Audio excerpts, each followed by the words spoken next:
मैं graduation complete करके टोटो चला रहा हूँ। मेरा शौक थोड़ी ना है टोटो चलाने का, लेकिन मैंने देखा यहाँ पे कि आके टोटो चलाऊंगा मैं 1000 रुपये डेली का कमाऊंगा, 30,000 रुपये पर मंथ हो जाएगा। इस समय कोई परमिट का सिस्टम डीपीओ के यहाँ से रजिस्ट्रेशन के समय नहीं मिला, तो उगाही का एक बड़ा जगह बन गया था। ये परमिट नहीं है, ये कागज नहीं है, ये कागज नहीं है।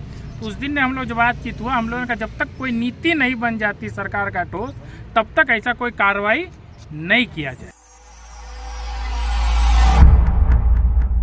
अब यहाँ सुनने में आया कि अब यहाँ टाउन से हटा दिया जाएगा, तो हम लोग चिंतित में आ गए हैं कि भाई अब कैसे रोजी रोजगार चलेगा। हम लोग भरण पोषण कर रहे हैं, कम पैसे में अपना अच्छा तरह जी खा रहे हैं, सफाल बच्चे कर रहे हैं। वही सब चिंतन लेके हम लोग फिर हम लोग को जो यूनियन लीडर हैं सब उनसे बात विचार किए हैं कि भाई ऐसे ऐसा परेशानी आ रहा है।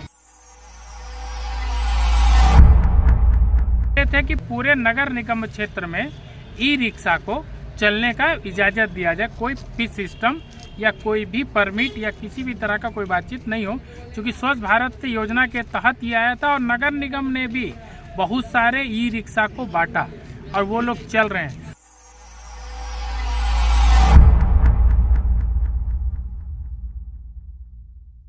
नमस्कार, आप देख रहे हैं न्यूज़ 100 लाइव टीवी। आप बोलेंगे देश सुनेगा। आपको जैसे पता है कि सेंट्रल गवर्नमेंट का एक अभियान आया हुआ था, स्वच्छ भारत और स्वरोजगार।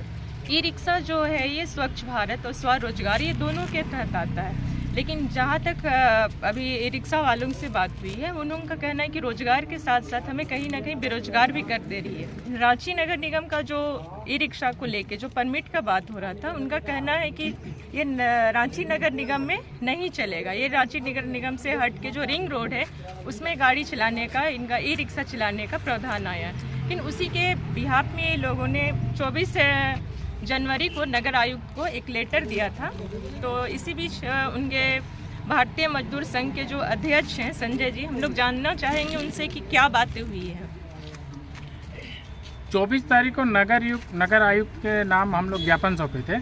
उसके बाद नगर आयुक्त के प्रभारी के तौर पे या प्रतिनिधि के तौर पर सिटी मैनेजर से हम लोगों की बात हुई पर शुक्रवार को 10 तारीख को। उस पर हम लोग बोले थे कि पूरे नगर निगम क्षेत्र में ई रिक्शा को चलने का इजाज़त दिया जाए, कोई फीस सिस्टम या कोई भी परमिट या किसी भी तरह का कोई बातचीत नहीं हो, क्योंकि स्वच्छ भारत योजना के तहत ये आया था और नगर निगम ने भी बहुत सारे ई रिक्शा को बांटा और वो लोग चल रहे हैं। आज शिक्षित बेरोजगारी का सबसे बड़ा साधन ई रिक्शा है, जिससे उसे कम पूंजी में अच्छा रोजगार मिलता है और उसका परिवार का भरण पोषण करता है। लेकिन अभी जो उस दिन की बातचीत में वो बोल रहे हैं कि हम जोन और रूट में बांटना चाहते हैं नगर निगम क्षेत्र को। लेकिन चूँकि हमारी आज यूनियन की बैठक थी, उसमें हम लोगों ने ये तय किया है कि रूट जोन नहीं, पूरे ई रिक्शा को रांची नगर निगम क्षेत्र में चलाने की इजाज़त दिया जाए और कोई परमिट सिस्टम का व्यवस्था नहीं हो। जो राजस्व के लिए टैक्स का प्रावधान है वो ई रिक्शा चालक देने को तैयार है। आगे की आप लोगों की क्या रणनीति होगी? अगर हमारी बात को नगर निगम नहीं मानता है तो हम उनके ऊपर के अधिकार नगर विकास मंत्री माननीय मुख्यमंत्री से मिलेंगे। वहाँ भी अगर बात नहीं बनेगी तो फिर हम आंदोलन की राह में जाएंगे। बीच में कुछ बातें भी आ रही थी, कुछ ई रिक्शा चालकों का कहना था कि ये जो परमिट का नाम लेके जो है प्रशासन उनको चलता फिरता एक ATM समझ लिया है। तो इसमें आप क्या बोलिए, क्या राय दीजिएगा? एक्चुअल क्या हुआ ना, ई रिक्शा आज के दिन में प्राइवेट ट्रांसपोर्ट जितने भी हैं उस पर सबसे निम्न तबका है और असंगठित तबका है। इसका बिहार में क्या हुआ, ये परमिट है।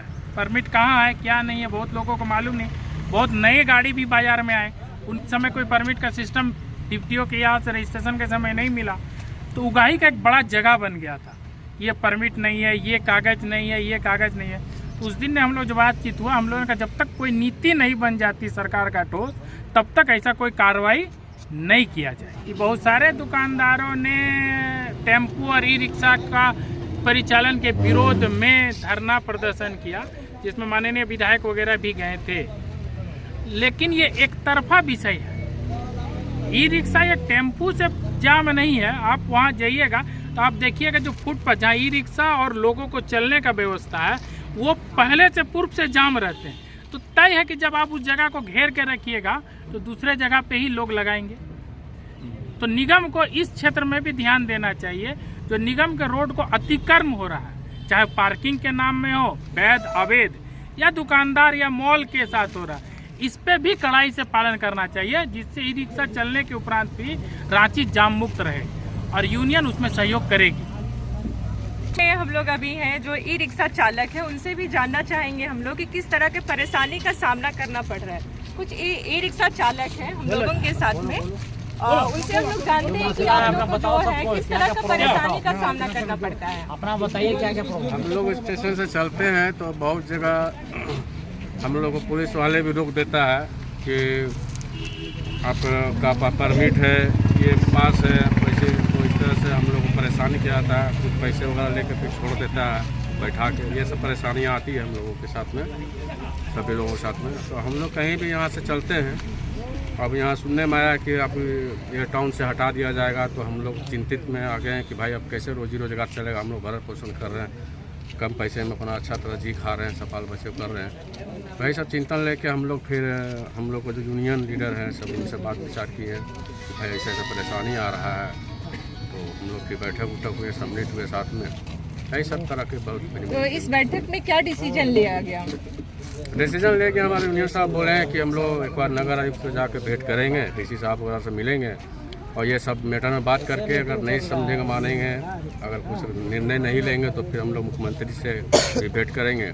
और वहाँ भी जाने पर अगर नहीं होगा तो फिर लास्ट में हम लोग यूनियन लीडर के साथ हम लोग सब ई रिक्शा चालक जितने हैं उनके साथ में हैं कि हम लोग रोड में धरना प्रदर्शन करेंगे अपना हक मांगने के लिए कि हम लोग को भाई जीने खाने दिया जाए। ई रिक्शा तो प्रदूषण मुक्त गाड़ी है, कहीं भी चले कहीं भी जाए। जब आपका टेम्पो रेडियस 18-20 किलोमीटर परमिट दायरे में कहीं भी चारों दिशा में चलने के लिए दे रहे हैं, तो हमारा ई रिक्शा क्यों नहीं चलेगा भाई?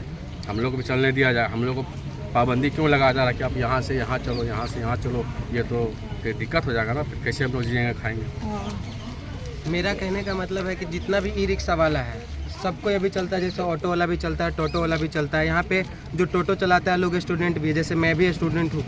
कोई ऐसा भी किया है कि लोन में लेके टोटो लिया है और हर महीना लोन भरना पड़ता है। तो वैसे में लोग कैसे करेगा? अगर सपोज दैट अगर यहाँ स्टेशन से चलना बंद कर दिया जाए, 200 रुपये डेली का कमाएगा, 6,000 रुपये महीना का होता है, उतना EMI भी नहीं भर पाएगा। लोग 8,000 10,000 रुपये EMI भरता है, तो उससे कैसे होगा? तो मेरा कहने का मतलब है अगर आप बंद करते हैं, यहाँ से एक रूट परमिट देते हैं, अगर सपोज दैट मैं चला रहा हूँ लालपुर से लेके स्टेशन तक, अगर मेरा दिन भर का कमाई 1,000 रुपया नहीं हो रहा, जैसे हर किसी का, जैसे इनका है कि 2 बच्चा है, उनका 10,000 रुपया उसका महीना फीस है पढ़ाने लिखाने का। मेरा है कि बैंक से हम लोन लिए हैं, SBI से, हर महीना 8,000 रुपये लोन भरना पड़ता है। मेरा अपना रूम रेंट खर्चा हो गया, अपना जो पढ़ाई लिखाई करते हैं उसका खर्चा हो गया, तो हम टोटो से ही निकालते हैं। अगर यहाँ से चलाना बंद कर दिया जाएगा तो फिर हम लोग करेंगे क्या? तो मेरे जैसा बहुत सारे स्टूडेंट लोग हैं यहाँ पे जो टोटो चलाता है और टोटो चला के अपना जीवन गुजारा करता है। जैसे कि घर से सपोर्ट किसी को भी नहीं मिलता है यहाँ पे। आज के ज़माना में ना कि जिसको 18 साल से ज़्यादा हो गया, मम्मी पापा किसी को कोई उतना सपोर्ट नहीं करते कि बेटा तुम अपने स्टैंड पे खड़ा रहो, आगे चल के शादी विवाह करेगा तो कैसे होगा।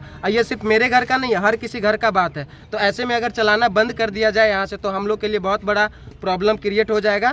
जो हम लोग सरकार से तो यही बोल सकते हैं कि भैया मेरा जो खर्चा है वो दीजिए आप, या तो फिर टोटो चलाने दीजिए, सीधा सीधी बात है। अगर आप टेम्पो वाला को परमिट दे रहे हैं तो हम लोग को क्यों नहीं दीजिएगा? अगर हम लोग गाड़ी ले रहे हैं तो रोड टैक्स भरते हैं, हम लोग भी पैसा दे के ही लेते हैं, फ्री में तो ले नहीं रहे हैं गाड़ी। तो जब आप ऑटो वाला को फ्री कर रहे हैं तो हम लोग को भी कीजिए, और अगर हम लोग को भी नहीं कीजिएगा तो कोई भी गाड़ी मत चलने दीजिए।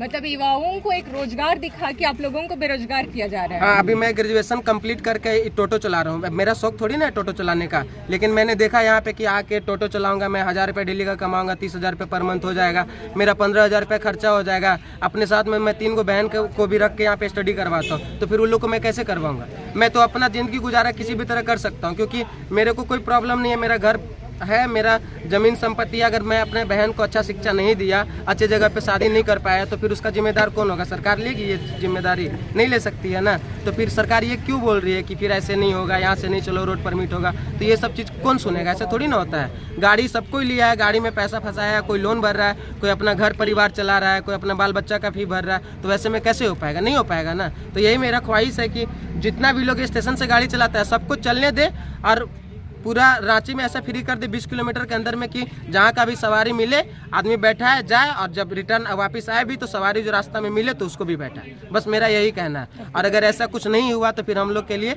बहुत बड़ा प्रॉब्लम क्रिएट हो जाएगा। सिर्फ मेरे लिए नहीं, जितना लोग टोटो चलाता है सबके लिए। आपका परिचय दीजिए। मेरा नाम प्रदीप यादव हुआ, मेरा लातेहार डिस्ट्रिक्ट में मेरा घर हुआ, और यहाँ पे रख मैं स्टडी करता हूँ। साथ में मेरी बहन लोग को भी रखता हूँ, उन लोग को भी स्टडी करवाता हूँ। मेरा फैमिली से कोई उतना बड़ा सपोर्ट नहीं है। मेरे पापा सिर्फ फार्मर है और मैं टोटो चला के ही अपना जीवन गुजारा करता हूँ। अगर टोटो चलाना बंद हो गया तो मेरे लिए बहुत बड़ा प्रॉब्लम क्रिएट हो सकता है, जो इसका जिम्मेदार सरकार ही ले सकती है और कोई नहीं हो सकता। जैसे आप यहाँ पे देख पाए हैं कि बहुत सारे जो ई रिक्शा चालक हैं, काफ़ी लोग स्टूडेंट भी हैं जो अपने कैरियर के साथ साथ अपने घर का भी पालन पोषण भी कर रहे हैं, लेकिन नगर निगम के जो लापरवाही बोले या फिर उनकी रोड परमिट को लेके धांधलीपना बोले, इसे लेके काफ़ी लोग प्रभावित हैं। उनकी रोजी रोटी भी छीनी जा रही है। आगे की इसी तरह का क्या इनका हो सकता है नेक्स्ट कदम, ये सब जानने के लिए हमारे साथ में बने रहिए न्यूज़ 100 लाइव टीवी।